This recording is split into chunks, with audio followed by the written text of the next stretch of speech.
Strasbourg, le 1er février. Au palais de justice de la ville s'ouvre un incroyable procès. Au milieu de la foule, Francine attend l'ouverture de l'audience. Dans quelques minutes, son mari va entrer dans le box des accusés.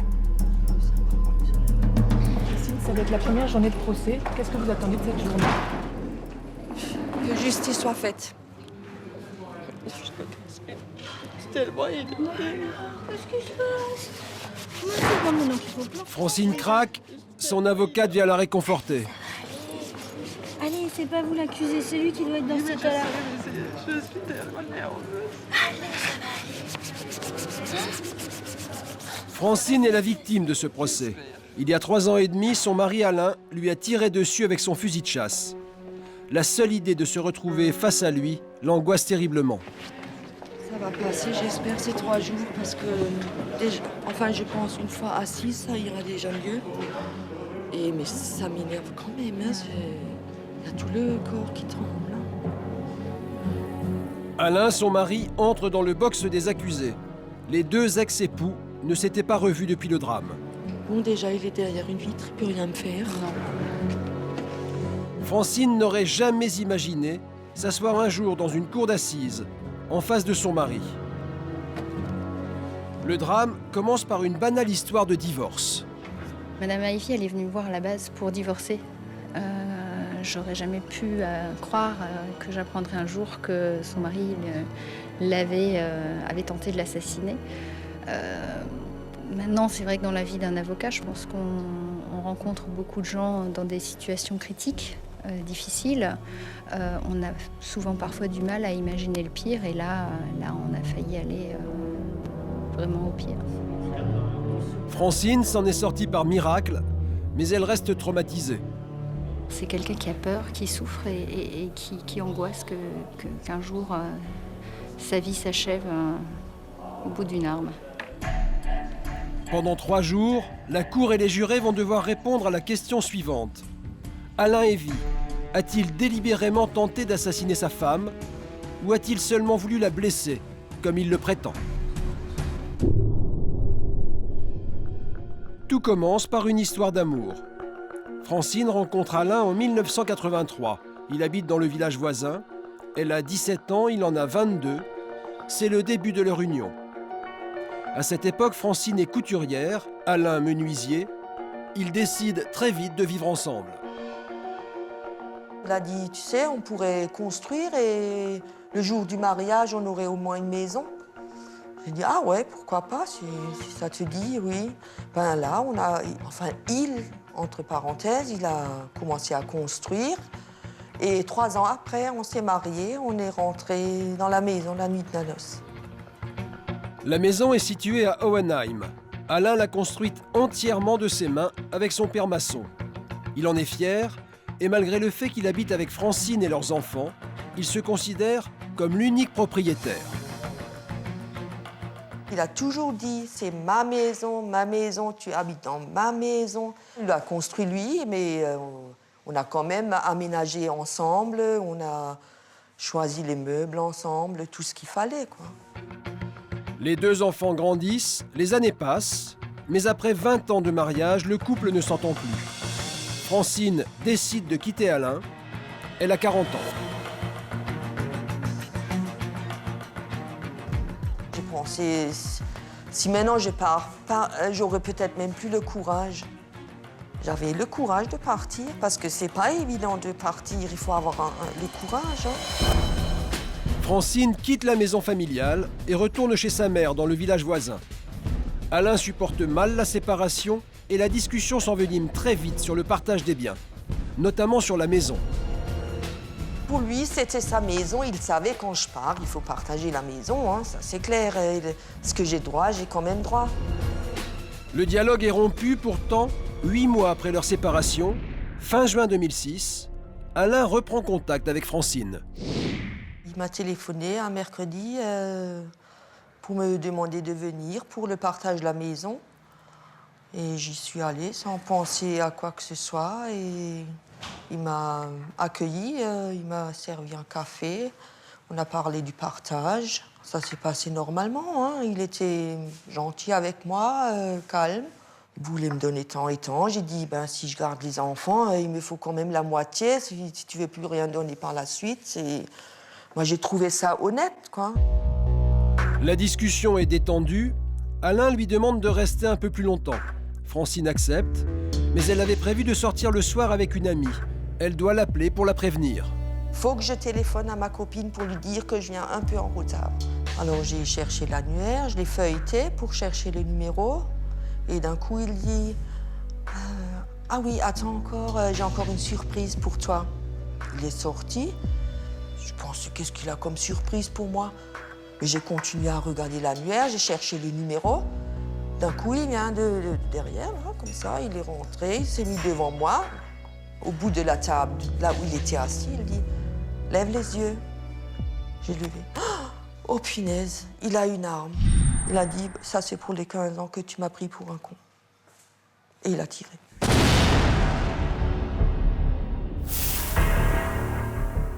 Alors j'ai dit, oh, maintenant tu m'as tué. Il a dit, ben oui. Alors j'ai réalisé que je pouvais encore parler, que j'étais même pas morte. Et j'ai fait demi-tour et j'ai couru chez les voisins. Francine se réfugie chez les voisins et s'écroule dans leur entrée. Il lui apporte les premiers soins avant d'appeler le SAMU.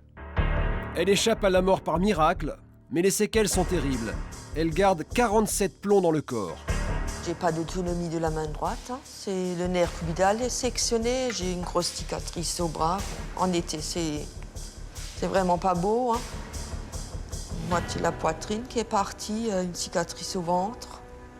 Plein de plomb dans le ventre. Des fois, on n'arrive pas à digérer. Vous avez toujours des problèmes de digestion. Mon corps, il a toujours comme de la fièvre.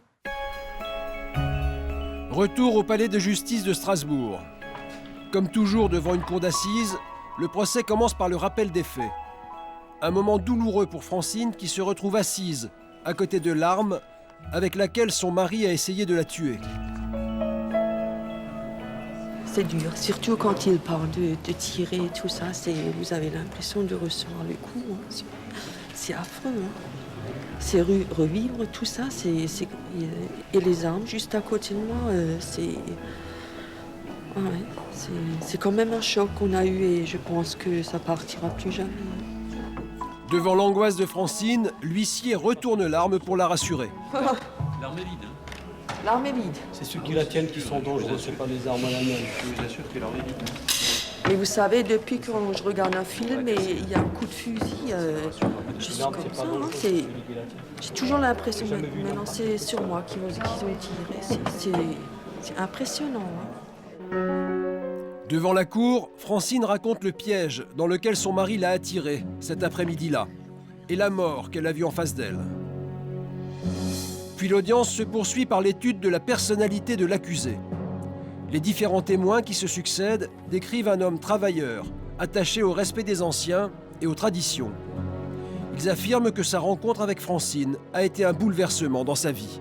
Cette femme, pour lui, ça a été le grand amour et puis la fantaisie qui lui a toujours manqué.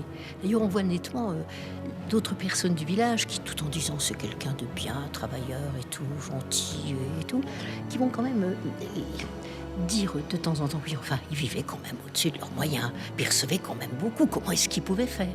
Il y a ce regard des autres dans ce village qui ne comprennent pas, parce que c'est pas comme ça qu'on vit, c'est pas comme ça que les choses doivent se passer. Les témoins affirment aussi qu'Alain porte beaucoup d'attention à son image. Il lui faut une jolie femme, de beaux enfants et une grande maison pour étaler sa réussite sociale aux yeux de tous. Il voulait toujours vivre comme un riche. Hein, et quand il a gagné 1 500 €, il racontait partout qu'il gagnait 3 000 €. Hein. Et d'après ça, il voulait aussi vivre. Hein, il voulait montrer aux gens tout ce qu'il avait. Vous avez vu, ma femme a des bijoux et t'as tout mis quand on est sorti. T'as mis tous les bijoux pour voir ce qu'on a. Et ouais, ça c'est. Il voulait toujours se valoriser. Hein. Les témoignages révèlent une autre facette de la personnalité d'Alain Évy. Ils décrivent un homme têtu qui supporte mal la contradiction, comme l'a expliqué à la barre la sœur de Francine. C'était vraiment un homme très agressif. Même à des gens qui lui voulaient rien, s'il n'avait pas raison, il était agressif. Il n'arrêtait plus, il continuait sur son obsession. Il était obsédé par sa parole. Sa parole, c'était la sienne et pas autre chose. Parce que bon, il pouvait être méchant, mais 5 minutes après, c'était fini. En cas de désaccord, il pouvait même aller jusqu'à menacer de tuer ses contradicteurs. Même son avocate le reconnaît. Il était capable de dire « Maintenant, si tu continues comme ça, je te descends ». C'était une parole qui venait comme ça, à tout bout de champ. Il descendait tout le monde. Et quelqu'un a même dit si tous ceux qui étaient menacés de descendre dans ces conditions étaient morts, il y en aurait quand même eu quelques-uns. Francine n'était pas épargnée par les menaces de son mari. Dès qu'il y avait une petite dispute, il a dit je te tue et tu peux partir. Et... Ouais, c'était son langage à lui, c'est pour ça. Il le disait tellement souvent qu'à la fin, on ne le croit même plus, vous voyez. La première journée se termine mal pour l'accusé, qui apparaît comme un homme irascible et impulsif. Francine, elle, est épuisée. C'est du passé pour moi, il m'a fait tellement de mal que j'éprouve plus rien, quoi. Je ne peux plus ressentir quoi que ce soit, que de la haine. Hein. Ce procès permettra-t-il à Francine de tourner enfin la page après 3 ans et demi de souffrance?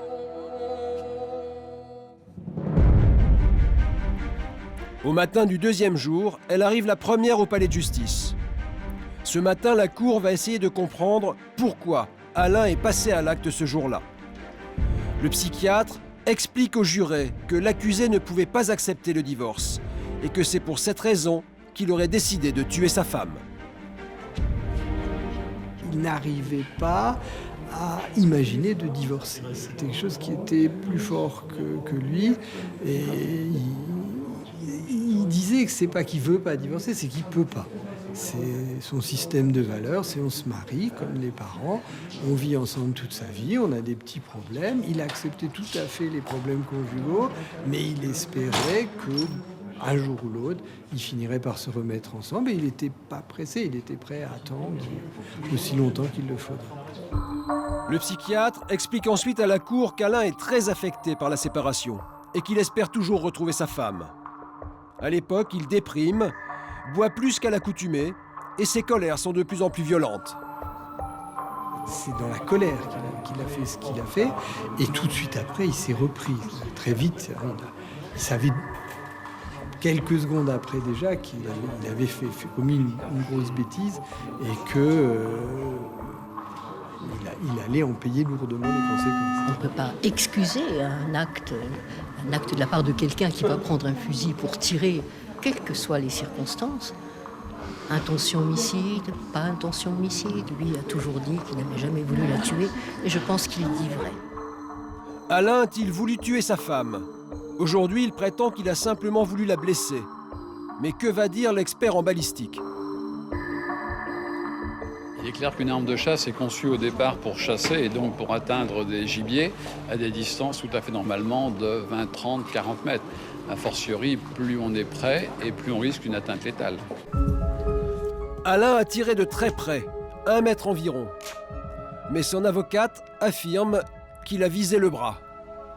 Il dit toujours « j'ai visé le bras ». Or, il est apparu aujourd'hui, ça me paraît intéressant, qui est donc une plaie délabrante du bras droit, arrachement du triceps. Et vous avez entendu les experts dire que c'est là, effectivement, que la munition a frappé. Mais Francine, elle, a toujours déclaré qu'elle avait pivoté sur elle-même et que c'est grâce à ce mouvement qu'elle a eu la vie sauve. À 1 mètre, si on prend une gerbe de plomb dans le biceps, on n'en meurt pas. Mais pour Francine, cela ne fait aucun doute. Son mari a bien eu l'intention de lui donner la mort. Quand il tire devant, c'est pour tuer. Hein. C'est pour ça il dit qu'il a tiré de côté, c'est pas vrai. L'après-midi, l'audience reprend avec 2 témoignages très attendus. Ceux des enfants du couple, Rosalie et Sébastien. Ils avaient 15 et 18 ans au moment des faits. Depuis ce jour où tout a basculé, ils sont déchirés entre leur père et leur mère.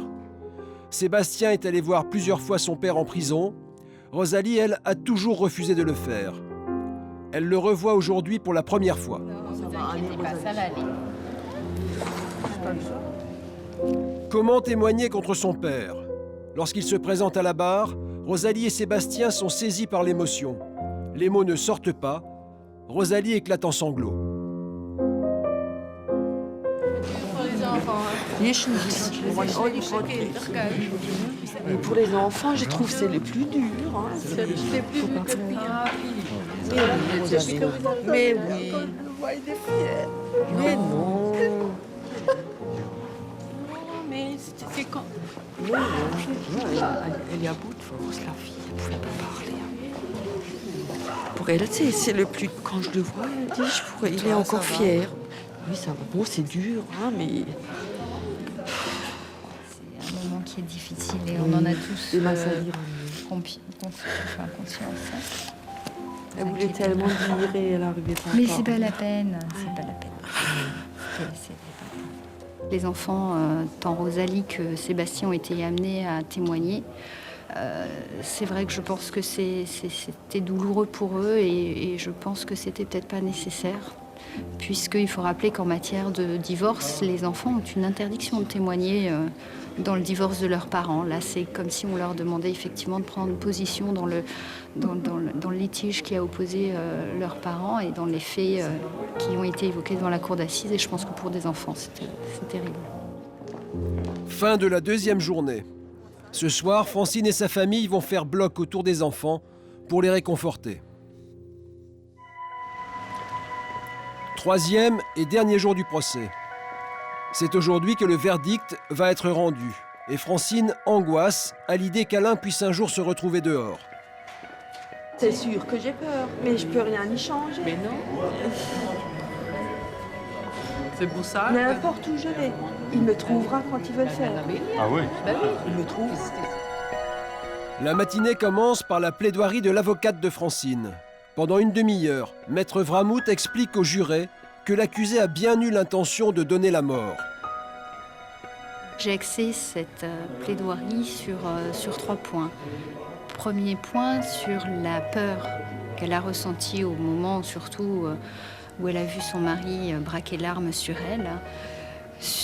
Deuxième point que je voulais que les jurés gardent en mémoire, c'est la souffrance qui ne la quitte plus depuis les faits. Et enfin, ma démarche était aussi de démontrer en filigrane que je pense que M. Ivy était déterminé à la tuer et non pas seulement à la blesser comme il le soutient.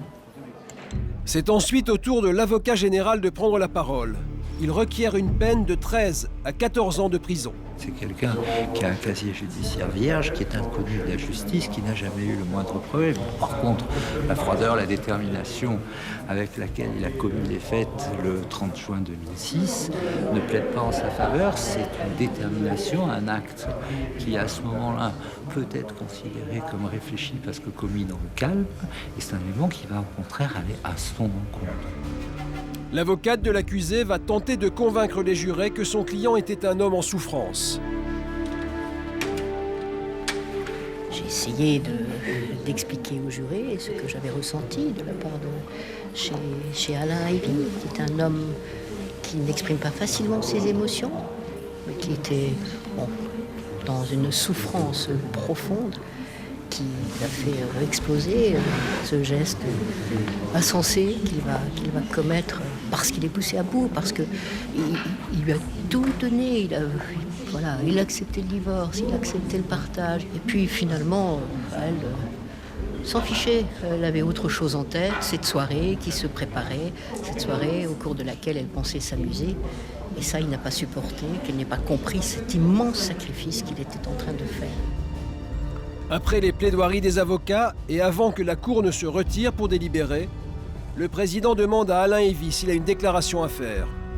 Alain se lève et déclare « Pardon Francine, je t'ai toujours aimé ». Trop tard. C'est trop tard. Vous devez y réfléchir avant. Pour moi, l'amour, c'est pas vouloir tuer une femme. Si on aime quelqu'un, on ne tue pas. Les jurés se retirent pour délibérer. L'audience est suspendue en attendant le verdict. Dehors, un événement très rare va se produire. L'avocate de l'accusé vient réconforter la victime. Vous savez, vous n'avez vraiment, ça je vous le dis, vous n'avez aucune crainte à avoir. Hein, Oui, mais j'ai tellement peur. Oui, non, mais contrairement à ce que disait Maître Bramont, Oui, j'ai peur. Non, mais ça, vous pouvez tout à fait... Mais il faut me comprendre aussi. Mais je comprends tout, mais je peux vous dire, vous pouvez me croire. Après 3 heures de délibération, la Cour va rendre son verdict.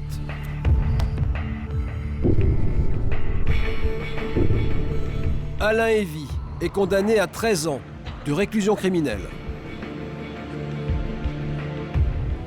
C'est normal qu'il soit condamné, même l'intention homicide. Bon, ben, là, il appartenait à la Cour de décider, encore une fois, mais les 13 ans, c'est trop lourd. C'est vraiment mon sentiment. La justice, je pense qu'elle a fait son travail. Oui. 3 ans et demi après le drame et après 3 jours de procès, Francine va-t-elle pouvoir reconstruire sa vie? Alain Évy, lui, retourne à la prison de Strasbourg. Il a décidé de ne pas faire appel.